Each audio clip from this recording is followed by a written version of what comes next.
Hello, my name's Jupi Hadley, and today we're doing another version of Jupi Plays All the Games, this time with the ProcJam. The ProcJam, or the Procedural Generation Jam, is about making something that makes something. These are not all necessarily games. Some of them are tools or asset packs or other things, but I'm going to be checking out everything that was entered into this jam for about a minute each. Links to the individual games in the description, so you can check them out further. About 10 per video. All my info will also be in the description, so you can check me out on social media and see my stuff as well. This video, as always, is brought to you in part by the lovely people on Patreon who support me so I can continue to do all of this and record all of this. If you want to support me, there's a link to that too. At the end, I'll probably have an article of my favorites. Thank you very much for watching, liking, and commenting. Next. We're checking out Jello Ripper. So random forces are applied in constraint to a block material, which is called Jello. When parts of the Jello becomes too stressed, they rip. It's kind of interesting. And you can just click at any point to sort of restart it and add new areas that are being sort of pushed and pulled. Because it turns red, it almost looks like skin to me that's then being ripped apart. It's kind of interesting to watch, and then once that like pressured area is released, it goes back to sort of being still almost. Being really pulled apart right there.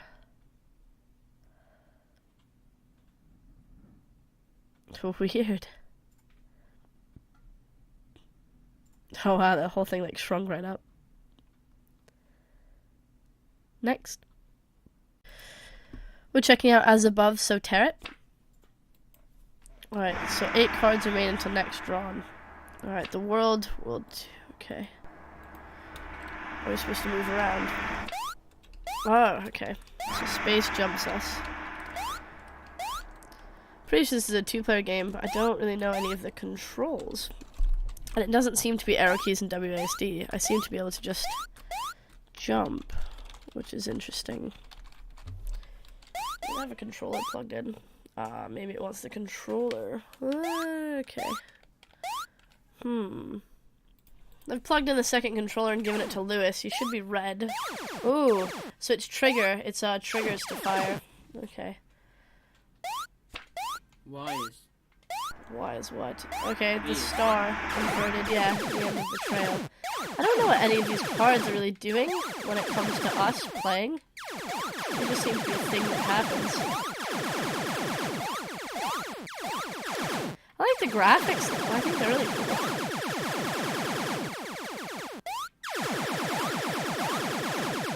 Oh. I don't know, maybe we're just supposed to have the most kills after all of the cards are drawn.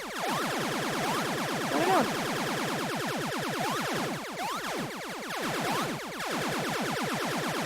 don't know. Next. We're checking out a bot next called the DS9 Bot. Apparently this bot hosts Cheap Bots Done Quick, written in Tracy for ProcJam. What does it do though? It said on the game page. It's tweets a never before aired episode of DS9 every 3 hours. I don't know what DS9 means, but sure. These must be like little descriptions of each, I guess, episode. Dax and Ode are stranded on a planet where technology is forbidden and a Klingon trader arrives on the station. Okay. Dax deals with a Betazoid doctor with ties to the Resistance, and Cisco is critically injured on an away mission. After an orb goes missing on Badger, Quark is attracted to a mysterious Bodran. Cisco is called to Bodger when a prophet possesses a Vedic. I feel like if I knew what this show was about, I'd understand more of what these are. But if you're a fan of the show, it might be interesting getting some never-before-released episodes, some made-up episodes, in your timeline, so you can follow the spot for that. Next. We're checking out another Twitter bot called @X_filed. So this is found on the footwell of an abandoned Ford Taurus.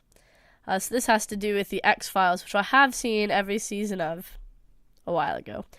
So yeah, just tweets X-File things, I guess, cases maybe. The agents help a 12-year-old clairvoyant whose life may be in danger due to their ability to solve unexplained phenomenon in the X-Files. The agents join forces with a pair of doppelgangers whose children possess the power to heal and to kill with a touch of the hand. Mulder and Scully probe government cover-up of a ministry led by a man whose children possess the power to heal and to kill it with the touch of a hand. Lots of hands. The agents pursue a woman who claim they can control the weather. That's pretty tame, though, for X-Files. The agents attempt to find answers when Skinner is infected with a mysterious disease. Aren't they making new episodes of X-Files now? I wonder if, one of these is going to somehow be similar to the actual new episodes of X-Files, and then, it just predicts it, because this is a bot. So it'd just be funny in my mind if a bot predicted some of the new episodes. But they might not be making new episodes, it might have just been a thing I heard. The agents are followed by a ministry led by a man whose salvage murder spree reoccurs every 30 years. Yeah, so if you like X-Files and you want to hear ideas about new mysteries to be solved, here you go. Mulder and Scully are dodged by sideshow performers when investigating kids' claims that they were attacked by an invisible creature. Next. We're going to talk about this thing, because I don't really know how to use it, because I don't use Pyron. It is it's called the literary mashup generators. So it's an experiment for the Nano Gemmo. So it was a break from yeah, that's the one I've heard of, the Nano Remo. But it's some Python code that generates sentences from a training set. The idea is that you can feed in text from 2 classic novels and instantly get a literary mashup. So for example, Alice's Adventures Around the World in 80 Days, Huckleberry Finn of Green Gables, Dracula of the Berksvilles, whatever you'd like. So I don't really know how this works, but mixing 2 books to make a book based on 2 classic titles could make for some good inspiration for books that you might want to write, like mashing up those 2 adventures if you know both of them, and writing a whole novel around Alice's Adventures Around the World in 80 Days, for example. It might be good for just people looking for some inspiration to continue writing. So yeah, it's a neat idea. If you use Python, and you know how to use Python code, it's all done for you. Next. We're playing Maze Sweeper. Okay. This kind of looks like Minesweeper to me, but also not. Does that make sense? Yes, that's a bomb. I'm definitely hitting way too many bombs. Nope. But I also don't know how to play Minesweeper.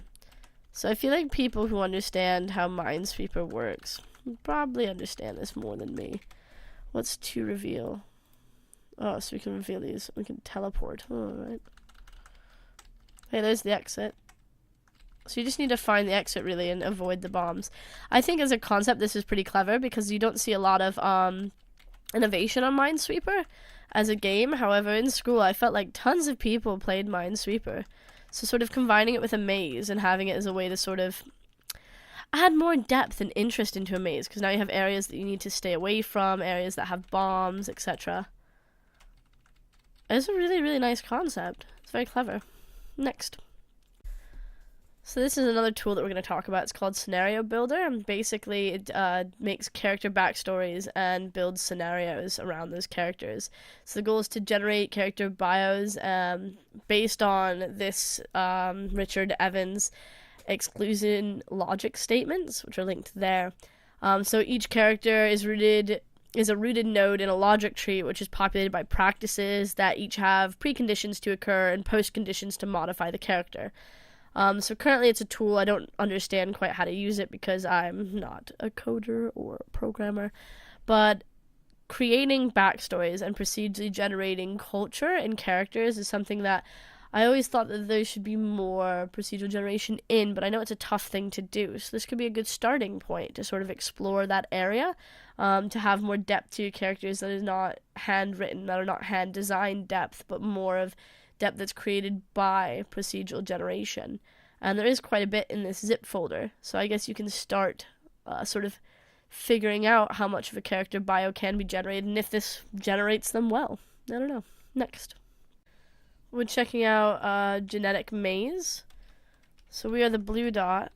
Oh, and we can go over these gold bits to collect them. I'm going to collect all of the gold bits because I like gold. You can't actually get to that area over there. I don't think we can actually get to the end. So I'm going to refresh it. Okay. Just 2 ends here. We can't get to either of them either. I'm assuming the end's the green bit. We can get to this one. Yeah. So it's not a perfect maze, because obviously we can't get to some bits. But it's a good start to a maze generator. So close, yet so far. Oh, we're kind of stuck in this area. It's interesting that we start off on a black block sometimes, so once we move, we can't go back there. I'll grab these. Made it to the end. Oh, you can hit spacebar to just respawn one. This is Generations 2. Right. Generations 2 is faring much better than Generations 1 so far. Huh. Oh, I got stuck. It's quite an interesting maze. Maze generator. Next. We're checking out Release the Squibblydetch, a creature generator. Alright, so a creature's name goes here. In the next phase of this generator, this box will show either a procedurally generated image of the creature created, or at the very least, a detailed description of what it would look like.